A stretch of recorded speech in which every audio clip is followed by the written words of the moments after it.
একটি ইসলামিক গল্প। হযরত উমর রাদিয়াল্লাহু তাআলা আনহু এবং দারিদ্র্যের গল্প। হযরত উমর রাদিয়াল্লাহু তাআলা আনহু ছিলেন ইসলামের দ্বিতীয় খলিফা। তার শাসনামলে তিনি নির্ধারিত রাতের কোনো এক সময় মদিনার রাস্তায় বেরিয়ে পড়তেন তার জনগণের অবস্থার খোঁজখবর নিতে। এক রাতে তিনি এক গৃহস্থ বাড়ির কাছে এসে দেখেন যে এক মা চুলায় পানি দিচ্ছে এবং তার শিশুরা কান্না করছে।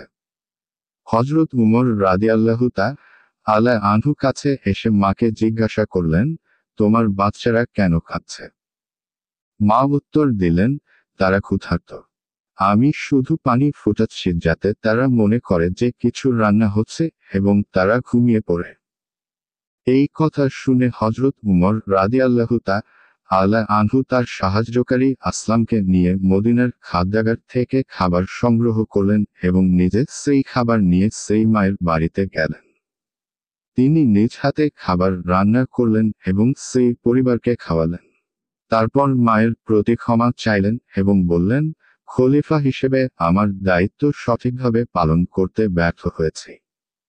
এই গল্পটি আমাদের শেখায়, একজন নেতার দায়িত্ব কেবল আইন তৈরি করা নয়, বরং তার অধীনস্থদের প্রয়োজনীয়তা ও সমস্যার প্রতি নজর রাখা এবং সেগুলির সমাধান করা। হযরত উমর রাদিয়াল্লাহু তাআলা আনহু এর উদাহরণ আমাদের স্মরণ করিয়ে দেয় যে মানবতার সেবা এবং দারিদ্র্য দূরীকরণে কিভাবে একজন মুসলমানকে কাজ করা উচিত।